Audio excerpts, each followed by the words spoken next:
గొప్ప వ్యక్తులందరూ ఇవాళ విచ్చేసి ఉన్నారు.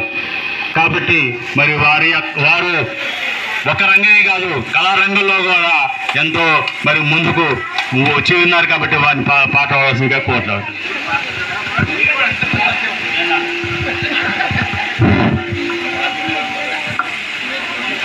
వేదికను అలంకరించిన మన మెడికల్ ఆఫీసర్ క్రాంతి కుమార్ గారికి మరియు ఇంకా సత్యనారాయణ సార్కి, అలాగే వేదిక మీద కూర్చున్న మరి మన సుబ్రాజ్ గారు, పెద్దలందరికీ కూడా నా యొక్క హృదయపూర్వక నమస్కారాలండి. ముఖ్యంగా ఉద్యోగంలో ఆత్మీయ సన్మానం, మనమందరం కూడా ఆత్మీయతతో కదా, ఆత్మీయతతో సన్మానించడం సార్లు మామూలుగా కాదండి. మన హృదయపూర్వకంగా వట్టిగా కాదు, ఒక పూలదండతో కాదు, మామూలుగా ఒక శాలువతో కాదు, మరి మన ఆత్మతో. ఎందుకంటే ఆత్మీయ సన్మానం ఇది. హృదయపూర్వకంగా మనము సార్ని సన్మానిస్తున్నాం మనమందరం కూడా. ఎందుకంటే మరి ఇన్ని సంవత్సరాలు కూడా, మరి సార్ ఎన్ని సంవత్సరాలు చేశారో మరి నాకైతే తెలీదు. 35 సంవత్సరాల నుంచి కూడా మరి గ్రామాలు తిరిగి మరి సేవలు అందించి, మరి ఆ యొక్క లిటరసీ డిపార్ట్మెంట్కే కాకుండా మరి టీబీ తర్వాత అన్ని కార్యక్రమాల్లో సార్ ఎన్నో సేవలు అందించారు. మరి వారి యొక్క మంచితనానికి మారుపేరు, మంచితనానికే సారు మారుపేరండి, మామూలు కాదు. ఏంటి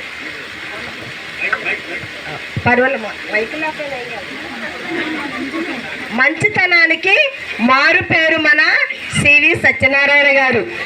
ఎవరో కాదండి, మన యొక్క ఫ్యామిలీ. ఆ ఫ్యామిలీని కూడా మనము ఎంతగానో సత్కరించుకుంటున్నాము. అలాగే సారు నాకు కొన్ని సంవత్సరాల నుంచే నాకు పరిచయం, ముందు నుంచి కూడా అంత పరిచయం లేదు, ఒక 15 years నుంచి పరిచయం. అప్పటి నుంచి కూడా మరి మీటింగ్స్లోను, తర్వాత అక్కడక్కడ సార్ ప్రోగ్రామ్స్లోను, లెప్రసీ ప్రోగ్రామ్స్లో సాంగ్స్ పాడటము, రాసి మరి సారు పాడమ్మా అని చెప్పేసి అంటే పాడటము, ఇట్లాగా మేమందరం కూడా కలిసి చాలా సేవలు అందించామండి. మరి సార్ అయితే ఆయన మంచితనానికి మారుపేరు. మరి అలాగే ఆశాలను ఎంతగా ఆదరించేవారంటే నాకు తెలుసు. ఎందుకంటే చర్లలో మేము ట్రైనింగ్ ఇచ్చాము ఆశాలకి. వాళ్ళు ఎంతో దూరం నుంచి వచ్చినప్పుడు వాళ్ళు ఉండడానికి ఎంతో కష్టం అయ్యేది. అటువంటప్పుడు సారు వాళ్ళ ఇంట్లో ఒక 2 రూములు ఇచ్చేసి, మీరు ఇక్కడే ఉండండి అమ్మా, ఇక్కడే ఉండే ట్రైనింగ్ కంప్లీట్ చేసుకోవాలి అని చెప్పేసి చెప్పడం జరిగింది. మేము ట్రైనీస్ అయితే ఎంత అసలు హ్యాపీ అయ్యామంటే చెప్పలేమండి. మరి అటువంటి సారు ఇప్పుడు పదవీ విరమణ చేసే వయసులాగా కనిపించడం లేదు నాకైతే కదా. చాలా యంగ్గానే ఉన్నారు, ఇంకా ఒక 10 సంవత్సరాలు కూడా చేయగలరు. అంత నెమ్మది మనస్సు, మంచి మనస్సు. అంటే సమయం కొంచెమే ఇచ్చారు, నాకు సమయం కొంచెమే ఇచ్చారు కనుక నేను త్వరగానే చిన్న పాట రాశాను. ఆ పాట సమర్పించేసి మీ అందరి ముందు నేను విరమించుకుంటా. స్నేహమే కదా జీవితానికి వెలుగునిచ్చే వెన్నెలా, స్నేహమే కదా బ్రతుకు బాటలో తోడునిచ్చే నీడరా, తోడునిచ్చే నీడరా. స్నేహశీలికి ఈ పాట నేను సమర్పిస్తున్నానండి.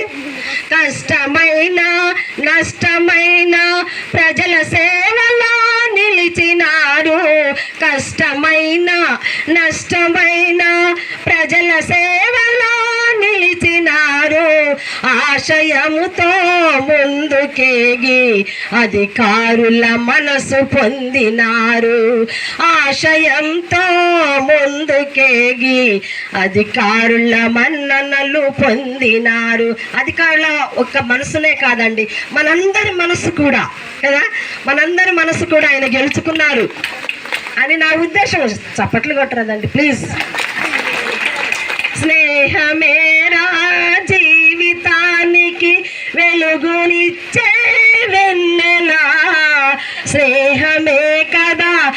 బ్రతుకు బాటలు తోడునిచ్చే నీడగా, తోడునిచ్చే నీడగా. రామ చిలుకల పలుకులై జంటకెగిరే పక్షులై, రెండు జంటకెగిరే పక్షులండి, పక్షులు రామచిలుకలు రెండు. గోరింక రామచిలుకలు, మేడముండో సారు చిలక గోరింకలండి. రామ చిలుకల పలుకులై జంటకెగిరే పక్షులై, వైద్య సేవలో ముందుకెళ్తూ ఆదరించే మనసు మీది, వైద్య సేవలో ముందుకెళ్తూ ఆదరించే మనసు మీది. స్నేహమే కదా జీవితానికి వెలుగునిచ్చే వెన్నెలా, స్నేహమే కదా బ్రతుకు బాటలు తోడునిచ్చే నీడగా, తోడునిచ్చే నీడగా. అందరికీ వందనాలండి నాకు ఈ సమయం ఇచ్చినందుకు. Thank you sir, thank you. మానవుగేమో